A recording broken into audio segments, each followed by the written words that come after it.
Recently আপনি হচ্ছে নেপাল থেকে ট্যুর দিয়ে আসছেন, প্রমোশন করেছি, সব কিছু স্পন্সরশিপে ছিল। হেলিকপ্টারে ওঠার মোমেন্টগুলো কেমন ছিল? নামার পরে কান তবদা লেগেছিল, আধা ঘন্টা কিছু শুনতে পাইনি, এত শব্দ। বাট অনেক মজা লাগছে। আমার জীবনের প্রথমবার ছিল এটা, ইন্টারন্যাশনাল ট্যুর। বাট এটাই শেষ না, এটা মাত্র শুরু। বাট অনেক মজা করছি, অনেক অনেক বেশি। অ্যান্ড আমার মনে হয় নেপালকে আমি এত সুন্দর করে দেখাইছি যে মানুষ এখন বেশি আরও আগ্রহ দেখাচ্ছে যে নেপাল যেতে হবে। তার মানে আপনি ফ্রিতে গেছেন, আপনার টাকা পয়সা লাগে নাই, আপনাকে নেওয়া হয়েছে হায়ার করে? না, শুধু এয়ার ফেয়ার লাগছে, আর বাকি সব ফ্রি। ভাই দেখছেন আপনি কোন মানে কন্টেন্ট ক্রিয়েটর হয়ে গেছেন এখন। আলহামদুলিল্লাহ।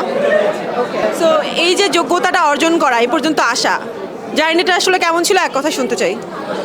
ফার্স্টে যখন স্টার্ট করছিলাম তখন জানলার পিছনে মানুষ ছিল, বাচ্চারা দেখতো। তো এটা একটা লেম ছিল, লেম থেকে আমি জানতাম না ওগুলো কী হচ্ছে আমার সাথে। আস্তে আস্তে অনেক চড়া উতরা, অনেক কিছু, অনেক কন্ট্রোভার্সি, সব কিছুকে প্রত্যাখ্যান করে আজকে আমি নাফাইজানি সেই জায়গায়। অ্যান্ড আলহামদুলিল্লাহ অনেক বেশি ব্লেসড প্রত্যেকটা জিনিসের জন্য। সামনে হয়তো বা নাফাইজানি সেরকম ধাক্কা আর খাবে না, কারণ সে ধাক্কা খেতে খেতে খেতে খেতে সে এখন শিখে গেছে, একদম শিখে গেছে। এখন সে শুধু ধাক্কা দিবে।